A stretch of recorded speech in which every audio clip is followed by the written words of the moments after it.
Hello viewers, இன்னைக்கு நம்ம பார்க்க போறது ஒன் பீஸ் எபிசோட் 372 பார்ட் 2.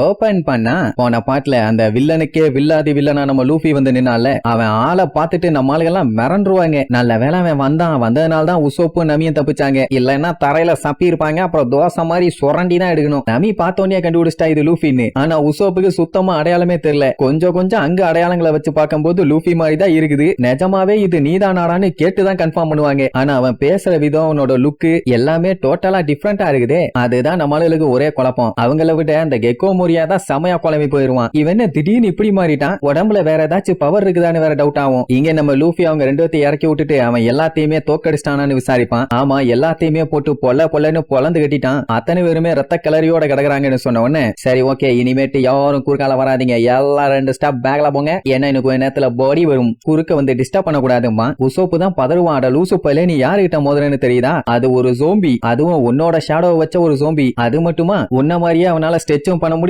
உன்ன மாதிரியே நல்லா சேட்டையும் பண்ண முடியுது. அதனால கொஞ்சம் பார்த்து ஹேண்டில் பண்ணுப்பான்னு சொல்லுவான். இங்க கெக்கோ மரியாக்கு ஷாக்கா தான் இருக்குது. பட் இருந்தாலும் அவன் எவனா இருந்தா நமக்கு என்ன, அவனையும் நசுக்கடா ஒரு பாத்துக்கலாம் பானா. உடனே ஒரு ஓகே மாஸ்டர், இவனை பிதிக்கிறேன்னு கம்னு சொல்லி கைய பின்னாடி எடுப்பான். நார்மலா இழுத்து அடிச்சாலே அடி இடி மாதிரி இருக்கும். இதுல கையெல்லாம் ஏதோ மிஷினை சுத்தின மாதிரி சுத்திக்கிட்டு இழுப்பான். அப்படி கிருன்னு அவன் சுத்தத பார்த்துட்டு இங்க உசோப்பு நடுங்குவான். ஐயோ என்னென்னமோ பண்றானேன்னு. ஏன்னா அடிச்சானா கண்டிப்பா காலின்னு அவனுக்கே நல்லா தெரியும். அப்படி ஓங்கி ஒரு குத்துவான். அவ்வளவு வேகமா குத்துனத லூஃபி ஒத்த கையில அசால்ட்டா தடுத்துருவான். அவ்வளவுதான், அத்தனை பேருமே ஒரு செகண்ட் மிரண்டுருவாங்க. நம்ம ஆளுக மட்டும் இல்ல, கெக்கோ மரியாவே மிரண்டுருவான். பின்ன ஓரோட இவ்வளவு பவர்ஃபுல்லான பஞ்ச அசால்ட்டா ஒத்த கையில ஒருத்தன் தடுத்தானா அதுவும் தம்மா கூண்டு இருந்துகிட்டு பீதி ஆகத்தானே செய்யும். இல்ல நம்மளு தெளிவா சொல்லிருவான், லூஃபிங்கிறவன் ஒரே ஒருத்தன் தான்டா, அதுவும் நான் மட்டும்தான். இந்த வாங்கிக்கன்னு ஓங்கி வாயிலேயே ஒரு குத்து, அப்படியே ரத்தம் திரிய திரிச்சிருவான். அதுவும் நார்மலானா பரவாயில்ல, அப்படியே பிளையிங்ல போவான். எல்லாம் என்னடா ஓரையே ஒருத்தன் பேர்டு மாதிரி பறக்க விட்டுட்டான், அவன் நம்ம கிட்ட தாண்டா வரான்னு சொல்லி அத்தனை சோம்பிஸும் ஓடுங்கடான்னு அடிச்சு புரண்டு ஓடுவானுங்க. அவன் அப்படியே பர்த்னு தலையில வந்து விழுவான். இங்க எல்லாருமே மறந்துருவாங்க. உசோப்பை பார்த்துட்டு டியூட்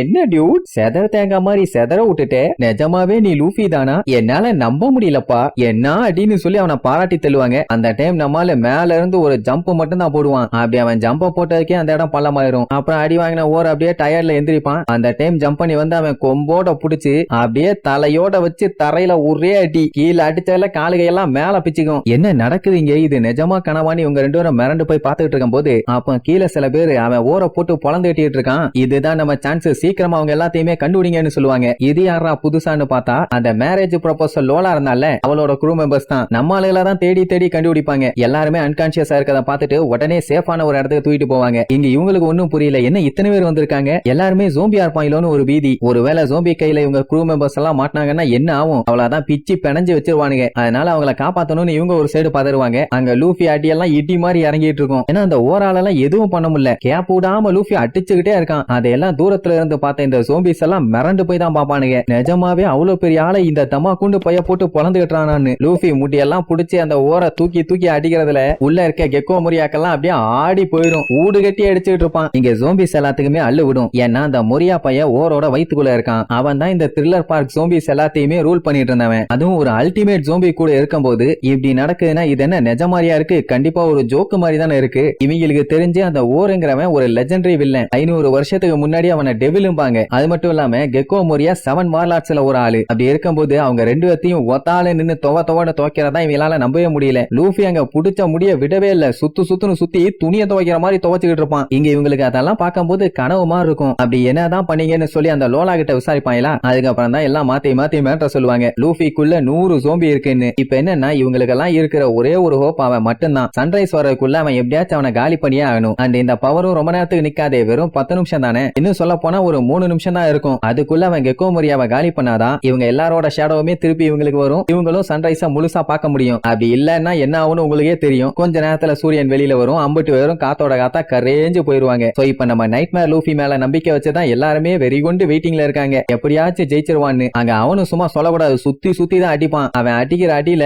ஓருக்கு பல்லு பகடெல்லாம் பேந்துரும். ஏன்னா தூக்கி தூக்கி மேன்ஷன்ல தான் அடிப்பான். அப்படி அடிச்சால அந்த ஓர் மட்டையாயிட்டான் போல. ஆனா இதுல இன்னொரு பஞ்சாயத்து என்னன்னா, இன்னொரு வார்லாட் அங்க நின்னுட்டு இருக்கானே கும்மான்னு ஒருத்தன், அவன் இதெல்லாத்தையுமே லைவா பாத்துட்டு தான் இருக்கான். இப்ப அவனும் ஹெல்ப் பண்ண வந்தானா நம்மளுக்கு கொஞ்சம் பஞ்சாயத்து தானே. சோ எல்லாம் அப்படியே வாயை பழந்துகிட்டு ஆன்னு பாத்துக்கிட்டு இருப்பாங்க. அந்த டைம் அந்த ஓர் மறுபடியும் எந்திரிச்சிருவான். என்ன கொஞ்சம் பயங்கர கேரா தான் இருக்கும். கேப் விடாம அடிச்சிருக்கான்ல, என் மேலேயே கைய வச்சிட்டில, உன்னை நான் சும்மா விட மாட்டேன்டான்னு கம் கம்னு கைய பின்னாடி இழுத்து புல்லட்னு சொல்லி ஓங்கி அடிக்க வருவானா. அந்த டைம் லூஃபி கத்தி எடுத்து ஒரே போடு, அவ்வளவுதான் பாதி பாடி வெட்டி உள்ளுக்குள்ள இருந்து ரத்தம் குபு குபு குபுன்னு வரும். எக்கோ முரியாவால நம்பவே முடியல எப்படி திடீர்னு லூஃபி இவ்வளவு ஸ்ட்ராங் ஆனான்னு. இப்ப இவனும் அந்த ஓரோட வயித்துக்குள்ளே இருந்தானா கண்டிப்பா அவனோட சேர்த்து இவனும் காலி ஆயிருவான். சட்டு புட்டுன்னு இந்த இடத்த விட்டு எஸ்கேப் ஆனு சொல்லிட்டு இருப்பான். அந்த டைம் கம் கம்னு ஒரு சவுண்ட், என்னதுன்னு பார்த்தா லூஃபி ஒரு ஜம்ப போட்டு ஓங்கி அவன் மூஞ்சிலேயே ஒரு குத்து. அவன் அடிச்சல ஓரோட சேர்த்து பேக்ல போவானுங்க. அவ்வளவுதான் அந்த ஓர் அடங்குவான்னு பார்த்தா அப்பவும் அடங்காம கம் கம்னு சொல்லி காலை மேல தூக்கி ஓங்கி அடிக்க வருவான். லூஃபி அவன் பாடி ஃபுல்லா காத்து இழுத்து அவன் அட்டாக் பண்ணத ரிவர்ஸ்ல போய் தடுத்துருவான். அந்த ஓர் பயிலுக்கு அள்ளு விட்டும் என்ன இப்படி தடுக்கிறான்னு. அந்த டைம் கெக்கோ மோரியா மூஞ்ச பாக்கணுமே, ரத்தம் வலிஞ்சு பைய பேனி கிடப்பான். ஏன்னா இதுக்கு முன்னாடி டைரக்டா சண்டை போட்டது இல்ல போல, ஆளுங்களை ஏவி விட்டே பழகிட்டான். இப்ப டைரக்டா அடி வாங்கின உடனே பயிலால தாங்க முடியல. அதுக்கப்புறம் லூஃபி அடிப்பான் பாக்கணுமே, அடி ஓருக்கும் அடி விழும், அதுக்குள்ள இருக்க அந்த கெக்கோ மோரியாவுக்கும் அடி விழும். ஒக்கா மக்கா கேப் விட்டாம குமுறு குமுறு குமுறு குமுறு குமுறு எடுப்பான். அப்படியே நகர்த்திட்டு வந்தவன் நேரா மேன்ஷன்ல வந்து பாத்துன்னு விழுவான். இப்படி ஒரு சண்டையை பார்த்தா எல்லாரும் வாய பொழக்கத்தானே செய்வாங்க. சுத்தி சுத்தி காட்டுறாங்க. எல்லாம் லூஃபி அடிச்ச பார்த்துட்டு உறைஞ்சு போய் தான் நிப்பாங்க. என்ன இப்படி ஒரு அடி அடிச்சுட்டு லூஃபி அப்படியே பொத்துன்னு வந்து கீழே விழுவான். அவன் பாடியில இருந்து அந்த 100 ஷேடோஸுமே டப்பு டப்பு டப்பு டப்புன்னு வெளியே போக ஆரம்பிச்சிடும். அவ்வளவுதான், அப்படி போனவனே பையன் நார்மல் ஆயிருவான். இத பார்க்கும்போது அத்தனை பேத்துக்குமே கனவு மாதிரி தான் இருக்குது. ஏன்னா அவன் ஜெயிச்சிட்டான். அவங்களோட ஒரே நம்பிக்கையான லூஃபி அவங்க நினைச்ச மாதிரியே ஓரையும் மோரியாவையும் தோக்கடிச்சிட்டான். எல்லாரும் அவங்க ஷேடோஸ திருப்பி எடுத்துக்கலாம்ல, பண்டிகையை கொண்டாடுகளே அப்படின்ட்டு ஓரு கெக்கோ மோரியா லூஃபின்னு எல்லாத்தையும் காட்டுறாங்க. அம்புட்டு பேருமே பேன்னு மயங்கி கிடக்கிறதோட இந்த எபிசோடுக்கு எண்டு கார்டு போட்டு முடிக்கிறாங்க.